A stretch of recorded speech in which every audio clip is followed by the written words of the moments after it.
ఇప్పుడు మీరు సుదీర్ఘంగా 8 సంవత్సరాల పాటు విద్యారంగంలో ఉన్నారు. ఒక దేశాన్ని కాపాడే సైనికులను తయారు చేసే సంస్థను స్థాపించిన మీరు రాజకీయం అరంగేట్రం చేయడానికి కారణం ఏంటి?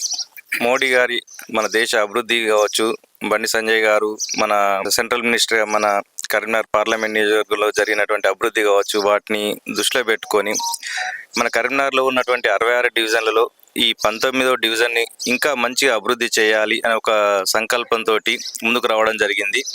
ఏ విధంగా అయితే విద్యారంగంలో మేము విద్యార్థులని ఒక ఉన్నత స్థానంలో తీర్చిదిద్దామో, అదేవిధంగా ఈ మన 19 డివిజన్ని మన కరీంనగర్ని ఒక మంచి అద్భుతమైన డెవలప్మెంట్ చేసే విధంగా ఇక్కడ తీసుకురావాలనే ఒక ఉద్దేశంతో మనం ఇక్కడ రాజకీయాల్లోకి రావడం జరుగుతుంది.